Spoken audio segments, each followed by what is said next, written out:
up, you never want to give Lucian Milio, so you take a Milio with one of the AD carries, which they are good with. Typically, that's the Aphelios Milio, which can kind of turn around a lot of the damage which they want to put out in the mid lane. They're hovering over the Azir. That's a good takeaway from Scout as well. I highly suggest locking the Milio in right now. Lucian Milio is not a combination you ever want to give over, but they're hovering the Varus instead. That is a bold move from JDG if they let Gala and Mark get towards maybe the strongest bot lane on the patch. Quite possibly. There is, of course, the Nami as a backup, so they might be thinking, look, we're going to end up with a bot lane that we're, you know, set up or not set up for success. We'd rather see which one we're going up against rather than kind of, you know, forcing it into a position we're not going to be able to win anyway. But the Vi locked in straight away. And there's the Milio you talked about. Such an incredible power now in that bottom half of the map. The Vi with this duo is disgustingly good.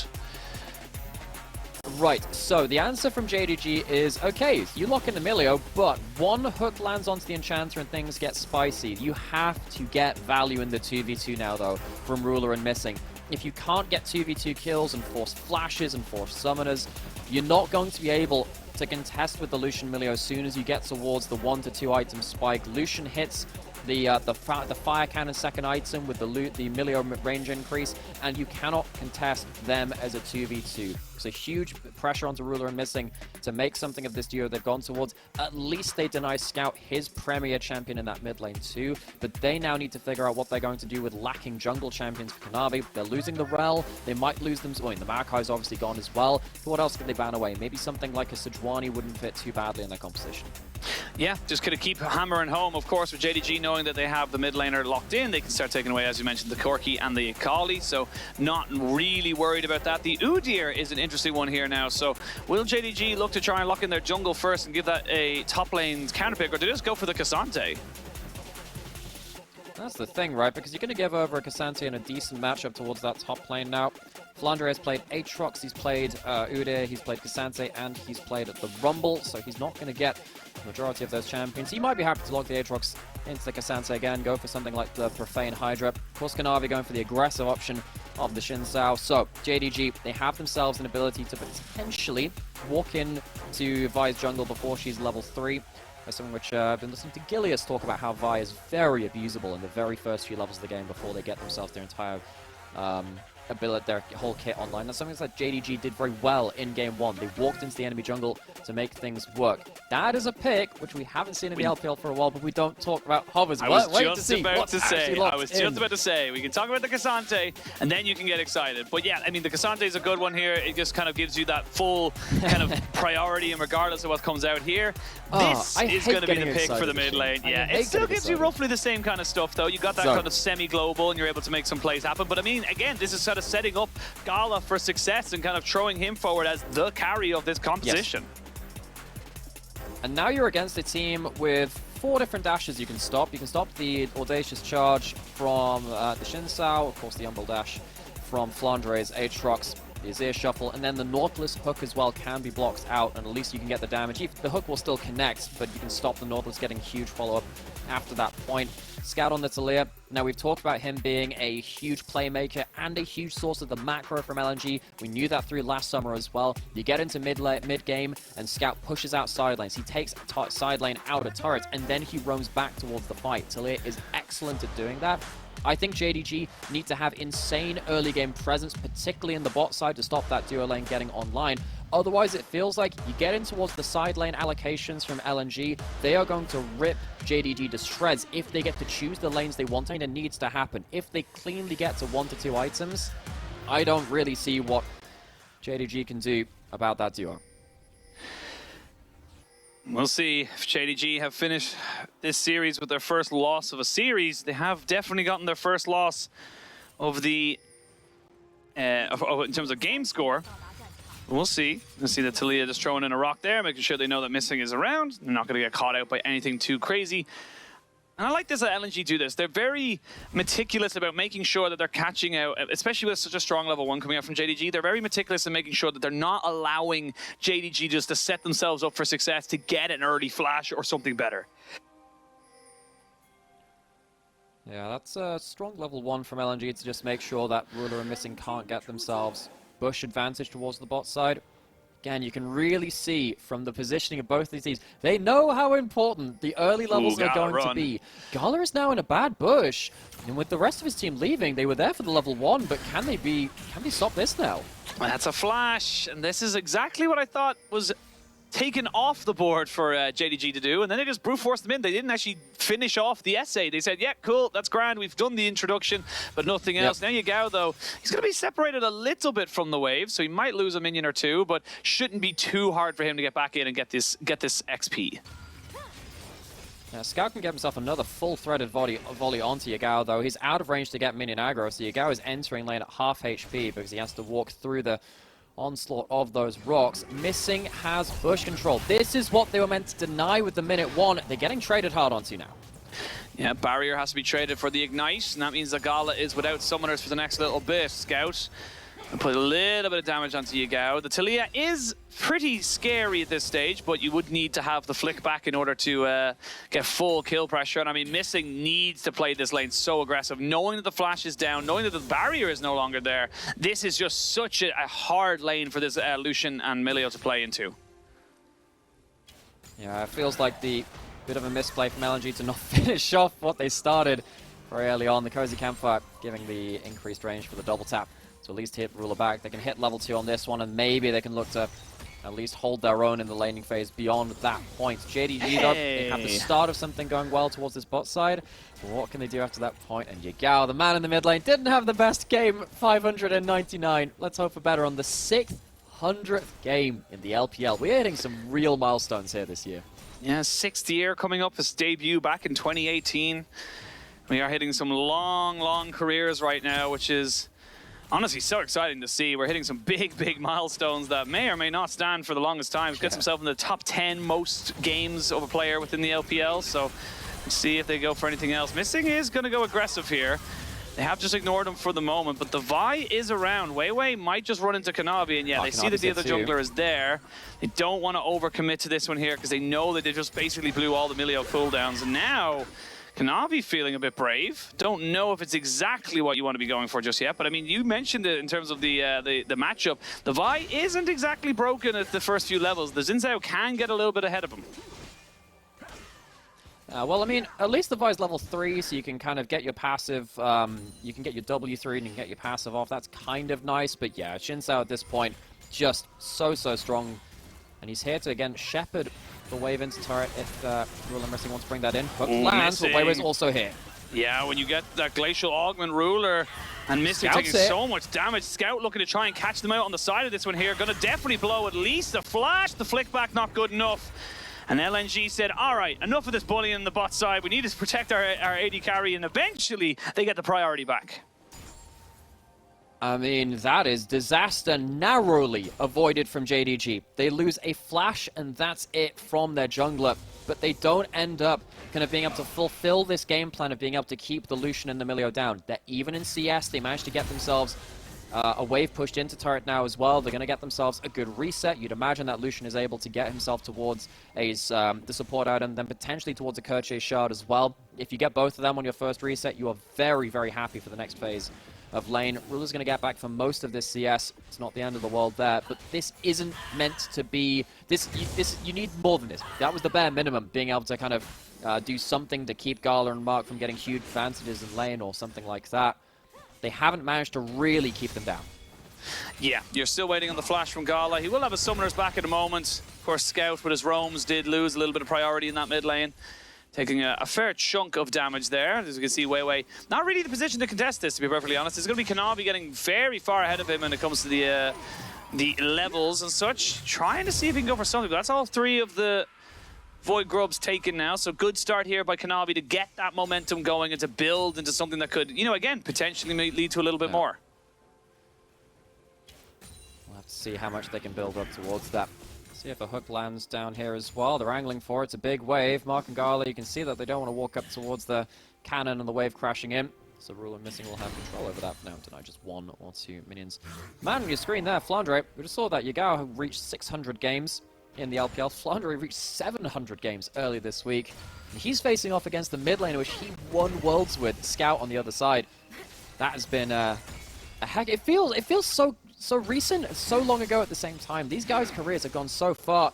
Yagao sweeping in at the level 6 mark, going into the wave, but we've got some real veterans here on the Rift, Oshin.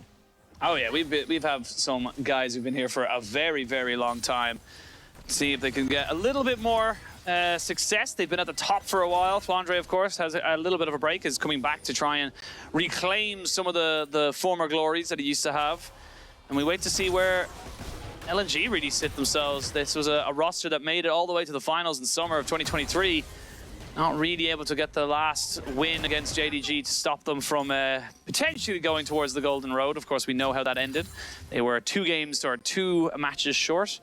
But, missing. He didn't actually see that the WeiWei was there, so he thinks that this is going to be a pretty easy setup here for JDG if they want to try and take a 2v2. Yeah, where there's a will, there's a way, but is there a WeiWei in that brush? We'll soon find out. They will, at least. We know he's there. He's waiting around the corner. Kanavi's here again. Both junglers know the fight is on. Yep, 3v3, missing, and Gala trading health bars, but you always take that trade if you've got a enchanter on your team to give you the shields, the heals, and everything else that you could possibly need. WeiWei and Kanavi are going to find each other a little bit. No luck with the hook. Everyone's just being a little bit scared, a little bit skittish because they know Scout was looking for a little bit of a roam. They've spotted him, so they know exactly where he is, and that's why you can see immediately Yagao going for a full push. Yeah, exactly, and we knew what this was likely going to be the case with the Taliyah locked in. Fine lane matchup into the Azir, had a very good level 1, managed to force Yagao to enter lane a half HP. See that Yagao, typically one of the players on JDG which likes to get out of lane himself and make things happen, but he struggled to do that versus Scout, who's had the better of him in game 1 and had the first roam in game 2 as well. WeiWei just spotted heading towards the mid lane. JDG doesn't have the level 6. With Scout running out of mana, likely this isn't leading towards anything. Yagao is trying to waste as much time from WeiWei as he can. Yeah, Yagao had full information of where WeiWei was, just walking away from that, realizing, yeah, if I just make myself look kind of okay to take, I know my jungler is around, it shouldn't be an issue. No knockback for Zika, as we haven't really looked at this top side at all. They've just been farming. They've just been having the time of their lives to just not be involved in anything right now. And yeah, it's similar to game number 1. We're going to have a slow early game, something to wait to see where either of these teams go for. But now, finally, WeiWei getting himself up to level 6 might look for an engage here. Might look for it. Q3 misses. That's some chunk left, which is missed out on. Flandre doesn't have his first item built up just yet. Of course, no one does. He has the World Ender. How much is that going to mean against a Taliyah roaming at the same time? They're in position. Here comes the wall. No one's taken any aggro just yet. Finally, they do. They're looking for all the damage all the time. They just bring him to the bounce house. He flashes away, but you cannot escape the Cassante, as Zika does end up taking a fair chunk of damage. Kanavi is still here. And WeiWei's just going to try and dissuade him. He needs to get his solo laners out. They are a little bit low. And the ghost from Zika just to give him that little extra bit of move speed to make sure he's not getting caught. Yeah, so Kanavi manages to stop some of the recalls being so quick. I don't think that would have saved mid lane tower plate anyway, even if the reset had come in a little quicker from Scout. But Flandre just not able to really see off that dive towards the top side. Completely unfair. 100% CC'd to death. And the old veteran at the top lane, really not much he can do in that situation. What's it going to mean for the matchup, though? The kill does go over to Zika, but that's a little annoying. Of course, when you go towards this Tiamat build, which you assume is going in towards the Profane Hydra, which is the new lethality item, which has the Tiamat component coming into 2024, the matchup is a little bit weird into Cassante anyway, because you're not necessarily looking for the 1v1 ability to kind of chunk him down. You're more looking for the ability to get in towards the backline later into the game. Of course, that's going to have a huge amount of value. There are 3 very squishy targets towards the bot side of the map, which we've seen players like Birdall do very well at getting good flank teleports in towards that backline. But if he's set behind too much, I'm a little bit worried. Aatrox has never really been a champion that likes getting too far behind the game. We have seen some serious raid bosses, though, in terms of Aatroxes in the LPL so far this split. We'll see if Flandre can live up to those lofty expectations of the champion. But for now, everything seems to have calmed down. Everyone's very happy with the way things are right now. Basically the kill gold in terms of a gold difference. You've gotten pretty much all neutral objectives confirmed by JDG, so they're dragging up 6 grubby tubbies, as you like to call them. And I do like to call them that. Thank you do. for reminding you me have about an, that. you have Again, an favorite affection. thing right now. You have an affinity for them. But I'm still. Could you imagine if they had like the little Teletubby skins with like the little except it's not a TV screen. It's just like a little portal which the mites jump out of. That's actually horrifying. Don't think about that. I was just about to think. I was like, that sounds like some like the Ring stuff, you know? Yeah. Just like coming out of like the TV, not able to kind of like sort yourself out, but. I mean, I'll say I'm still partial to the Ed and Eddies. That's my personal one. But we'll see how the community decides. Put them on a rotation. We'll see whether this fight's going to start, though, on the bot side. Vice here. But the play fizzles out. Yeah, Kanavi was not spotted, so he was in a prime position to turn that one back around. The hook does land, does get kicked back though, and they're going to try and flash away. A lot of ultimates there used just to try and kill off Mark. They don't really get any damage down onto him at the end of it all. Heal and flash burned for just the ignite, but a lot of pressure now no longer available as Kanavi has already known that WeiWei has never left. They know for a fact that he's still here because he has just been walking there and back again through all of this. And they can turn straight away right onto Gala and kill him off. They had perfect information and they knew exactly how to capitalize on it. The warding game from JDG is so strong. Look at the 3 wards littering mid lane to bot lane. One in mid brush, one just outside of red buff, and the one just outside of tri brush as well. Missing's going to have to flash out. I don't think WeiWei can follow that up with his ultimate, really. He would have walked out all the same. JDG, it's taken a little while, but they get the first kill onto this Lucian Millia bot lane. Now the Lucian has hit one item. LNG have a power spike to play around there, but well played from JDG to keep pushing the go button in this bot side and finally getting something out of it. They used both of the bot lane ultimates before this, but they have Kanavi's Crescent Guard to finish things off. And straight up, that's just Gala not really respecting the turnaround, not really expecting anyone to just jump at him and burn him down. It feels like a little bit of an unforced error from his side as LNG, again, not too disheartened by it. They're not going to really care in the grand scheme of things. As you said, now they have got that one-item spike. Of course, Ruler did go back and pick up a Youmuu's Ghostblade as well. Dragon has spawned. And no one really pushing for it just yet. Great warding, as you mentioned, by JDG to make sure that WeiWei has been just tracked throughout any of these plays he's been wanting to go for. And they still don't really have an idea of where Kanavi's been going. I think JDG as a team, one of the things which I've been most impressed with in their split so far has been about the vision which allows you to just track where people are just outside of the play that you're making. So like if you're looking to play through bot lane, they have a ward just outside to make sure no one's roaming down. In mid lane, when they play the Lucian with the Lucian Nami, they've done the same, just getting shallow vision just beyond the lane to see what's happening. See that scout gets a good trade onto Kanavi. Dragon is up, second Dragon of the game. Missing has an ultimate available yet again. This time I think JDG would feel a lot better about looking for a Dragon fight, but their ultimate's available. They're gonna burn that one so easily, but maybe they get a little lazy. Yagao doesn't know, but now has a feeling as the Vi walks out, they didn't have the best of situation to kind of go for this. Missing, still posturing forward. Kanavi gonna go forward. That's gonna be the TP committed by both top laners. After the Dragon, we're gonna have a 4v4, but I don't know why LNG wanted this. They're gonna try and make this one work with the Cassante, who's just gonna go all out onto Kanavi, pick him up, turn around and try and burn and turn onto Yagao, who flashes away. The double tap, not quite getting it with the Ardent Blaze. Missing will gladly give his life for his mid laner, and LNG do end up getting the fight 2-for-1 at the end of it all, but it was a bit of a weird one from LNG, but they make it work. They do. Zika gets great value. I really want to praise, though, JDG. Very quick turnaround on the initial teleport to get one out of that play. Felt like it was quite opportunistic, given how the team was split up and it looked like they were going to get pincered.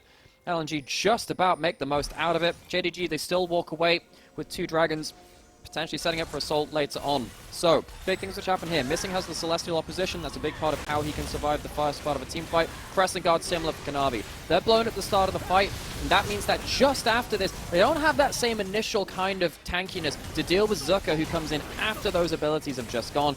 And he does Cassante things. We know what he does at this point. Gala escapes the wall, gets some good damage over there too. He's starting to really start to hurt as this Lucian at the item break points in the mid game. Good TP from Zika, now sitting at 2-0-1. You wouldn't want all your golden kills to be going on to the Cassante, but I mean, we've seen him do magical things in the land of League of Legends.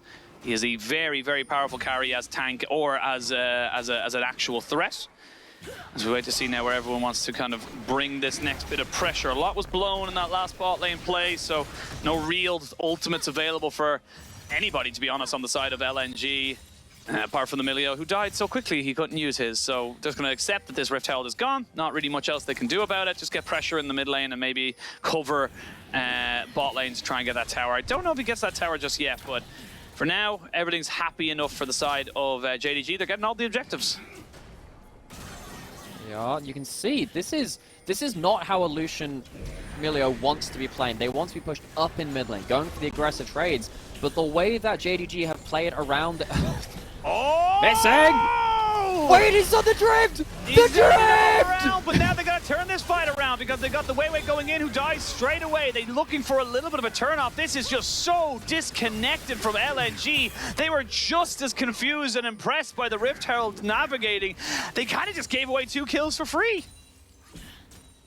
Oh my gosh, but can we no, forget about the fight. Missing finally shows you can have a driver's license on the Herald. Points it the wrong way, but it's an absolute fake out. They kill the tower, which is huge there because it means that the Azir turret means that they can claim that territory and that safe haven to team fight from afterwards. JDG, they're winning the mid lane battle against the Lucian Milio. This is a combo which is meant to be uncontested in that. This is a big moment in this game now. You can see JDG, they're going to get this bot lane out of turret. They can go towards the top lane soon after that, I would imagine too. This is a much better macro state than what they found themselves in game 1, where it was LNG taking both of the side lane out of turrets easily. But again, watching this, we don't even get a replay of the drift. I'm actually quite upset about that. But the Azir turret goes straight up. That means that Gala and Gala and Mark can't get themselves too much further forward in that degree, which means that Scout is left alone here. The Azir turret blocks off half of the fight. JDG run away with it. Yeah, it just felt very disconnected. It felt like WeiWei goes in maybe second or two too early. No one's really there to follow up on him. Like you mentioned, the Shurima's legacy goes down, so Gala and Mark cannot follow up. They cannot try to burst someone down. Just a very, very uncoordinated assault there on the mid lane, and then JDG will take those every single day of the week. Now again, it's only a 1500 gold lead. JDG still on 2 dragons. It is Cloud Soul, not the most impactful in the world. It is very, very nice on something like an Aatrox, but not going to game change anything. But for LNG, you're trying to just calm the game down just a little bit. As we can see, Yagao dragging Scout all the way back in. He was sitting on Vision, and he will go down. Solo killed there by Yagao. And these are the small little mistakes that we saw from LNG in their first few series of the year as well. This is not vintage LNG. It's not even vintage Scout, and it feels like they haven't quite put those demons to bed.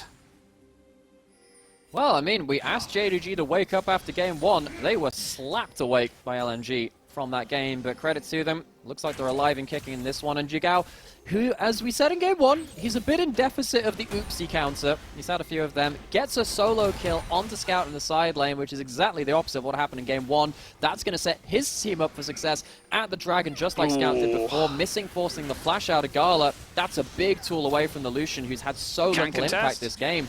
JDG take the freebie. That's sole point for them. JDG, they're in a much, much more dominant position now. And this is what we expected from JDG. This is the kind of gameplay that they have started building towards, even with the only 2 games. But yeah, I mean, this is just unfortunate from Scout, but there's just no real reason for him to expect a ward to be there. I mean, it's a mistake, but I don't think there's any real fault in it, because again, why would there be a ward there? It's not a common place for one. I mean, obviously the fallback. No, the cost of that is, of course, huge amount of pressure after that point. Gala losing his flash is going to be a big thing to track too. LNG, they were just about ready to play around the fire cannon spike coming out of Gala, who's got the blood song built up as well. This is typically where Lucian starts to take over the game. It's going to be much harder to do that now, and JDG, they have the run of the map of wherever they really want to go now.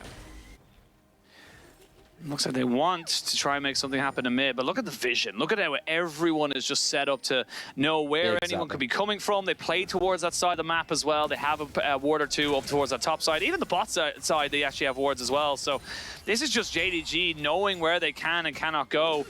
And honestly, with the lack of presence around this Baron, and knowing you have the inside track, they're going to push in this mid lane. I don't know if you can really defend this that well. You're such a short-range composition. There's the Weaver's Wall coming out. They're not quite able to catch out Missing. And that's just to defend the tier 2. Yeah. So the thing is, maybe if that was an on-hit... Well, Zika's going all in on Flandre. See if he can survive. Yes, he can. He yelts his way out to safety. Okay, so that one fizzles out. So LNG, if they were playing against an on-hit Varus, maybe he wouldn't have enough range to answer, but with Yagao and Ruler over the wall, it kind of acts as a safety barrier for them at that point. So that Weaver's wall not able to do that much. WeiWei luckily survives. That would have led to a Baron for free if he had died there. Honestly, it's still going to be a Baron start, you have to imagine, with Yagao on the map. Blue buffs for everyone. They can get themselves a huge amount of Baron damage. LNG, they cannot afford to let Vision slip for too long in the top half of the map now. Yeah, they need to start getting objectives. That tower bot lane is good. They need to start kind of opening up this map just a little bit. Yagao got to cover the top side just to make sure, but I mean, JDG, up until literally that turret down bot side, had taken every objective that was available. They'd taken all the turrets, they'd taken all the grubs, they'd taken all the dragons. Speaking of dragon, 2.5 minutes just over it. We will be having ourselves another potential dragon fight, but we see in the replay there in the bottom right, just a little bit unfortunate there with the Yagao Shurima shuffle, but I mean, you'll take that cooldown in the sense that there's nothing to fight for, so you're not worried about it. Yeah, it's fine. I mean, but you're not going to have a fight in the duration that this ult is now down. That's fine. LNG can't force the fights onto you. And if it had ended up being a Q a split second later from WeiWei, he would have been shunted back, and that would have potentially been dead jungler into Baron. JDG, I think they are one of our very best vision controlling teams in the LPL. You called it out earlier. Want to really highlight that again. LNG, they don't have the luxury of being able to leave this top side of the map unattended for too long. Luckily, they see Yagao sat here in range of the current combo, actually, but WeiWei, Kanavi is here too. How quickly can they get this combo down? They don't know, and they're going to get the combo down. Yagao does have a Zhonya should he need it. Doesn't use it just yet. The teleports from the top laners do come in. Scout trying to run away. While that happened, Ruler found Gala, and they take him out. JDG, they took the shellacking they got in game number 1, and they're trying to dish out their own version of it. Zika has to go forward, but he didn't know that the Zhonyas was still available. Now Mark in a lot of trouble, and Missing just says, you know what, we can keep chasing this. Maybe not for the longest of times, but we can do it for the best of times. And that is an ace for 1 over LNG. JDG finally arriving in this series, and they're looking to tie it up. LNG, they tried the smoke and mirrors. They thought they were in a chokehold and said, look, we have to pick off someone somewhere, but Kanavi sniffs it out. Scout ends up Zhonyasing in the base just before that play happens. Sadness for him. He builds up a full Zhonyas. I guess he'll have the active after this point, but the Baron goes down. JDG, it looks like they've survived the final gambit from LNG in this phase of the game. This will explode the gold lead beyond what it even is at this point. They're going to be able to transfer this into a soul afterwards to LNG. Credit to them. I think actually that's one of their few remaining plays left. JDG just sniffed it out too well, and the damage just wasn't there quick enough and enough volume to take down Yagao at the start of the fight. Let's have a look at this one here. Yeah, Gala just gets caught. Straight up just gets caught, and then that's it. Too much CC. And again, reminder, first pick Lucian. Lucian is the dominant AD carry within the LPL. You give over a Lucian Milio, you're meant to be able to win with it. They haven't been able to utilize this AD carry at all. Gala has not been a factor, and that's credit to JDG being able to shut him down, particularly through the TV2. Sadly, on the other side, LNG, they're not able to shut down Yagao. Yagao still has a stopwatch after all this point. He manages to keep himself at range, and you know, Zucker on the Cassante's had a good swing at things. It's just, what can you do when your carries are so out of position and dead before they can really be the decisive members in these team fights? Yep, 7,000 gold lead now, and Cloud Soul just confirmed. They are pushing in towards that bot side, and the solo laners of LNG are top lane. They do have a TP onto Scout, so he will be able to join this one, but I mean, your base is just being destroyed. I don't know if you can really justify this, and yeah, they're starting to recall now, but that feels like it's a desperation play. They have no other choice. I don't think they. I think they feel like they don't win a 5v5. I mean, with this amount of grubs, you can't allow people to hit turrets like this. The repo men are outside your house. You gotta get home, LNG. Yeah, they gotta get home. Make sure they're not losing everything, because right now the door has been busted open. 2 inhibitors down. Half health now onto that one Nexus turret. They'll be able to burn it down pretty much in the next minions or so, and that's just the power. You just hit it once, even though you're tanking turret, and you should be able to just take it down. You have to go for a fight here as LNG. They're going to look to try and kill off Scout, and they should be able to get him. They will lose WeiWei in the trade, though. They are losing their Nexus towers now. Everything is being thrown at them. Ruler is untouched and just throwing arrows at them. This Weaver Reaper's Wall will do nothing to divide, but it will do everything for JDG to conquer. Zika looking for something here, trying to see if he can catch out Missing and will be able to take him out. Yagao and Ruler still absolutely massive as they throw in more poke, more soldiers, and more plays! Yagao looking massive there with the Shurima Shuffle, and that puts the cherry upon the cake. That is game 2. 1-1, JDG equalize. A tale of two Azirs, a tale of two teams. Both mid laners now having an exceptional game on the champion. I really want to praise JDG though in their boldness of giving over the Lucian Milio, a combo which has won pretty much every game we've seen from it in the LPL. It is incredibly dominant. They answer it. It doesn't necessarily work that well from the early game, but they keep trying, and Gala just did not have the ability to move that game. No, Gala was not a factor at all, and they just fantastic work from Missing, honestly, and in terms of the unsung hero, to be able to keep focusing in on him, keep him away, keep him summonerless. But now we're at a 1-1 game state. We're going to send it to a quick break, and when we return, we will have the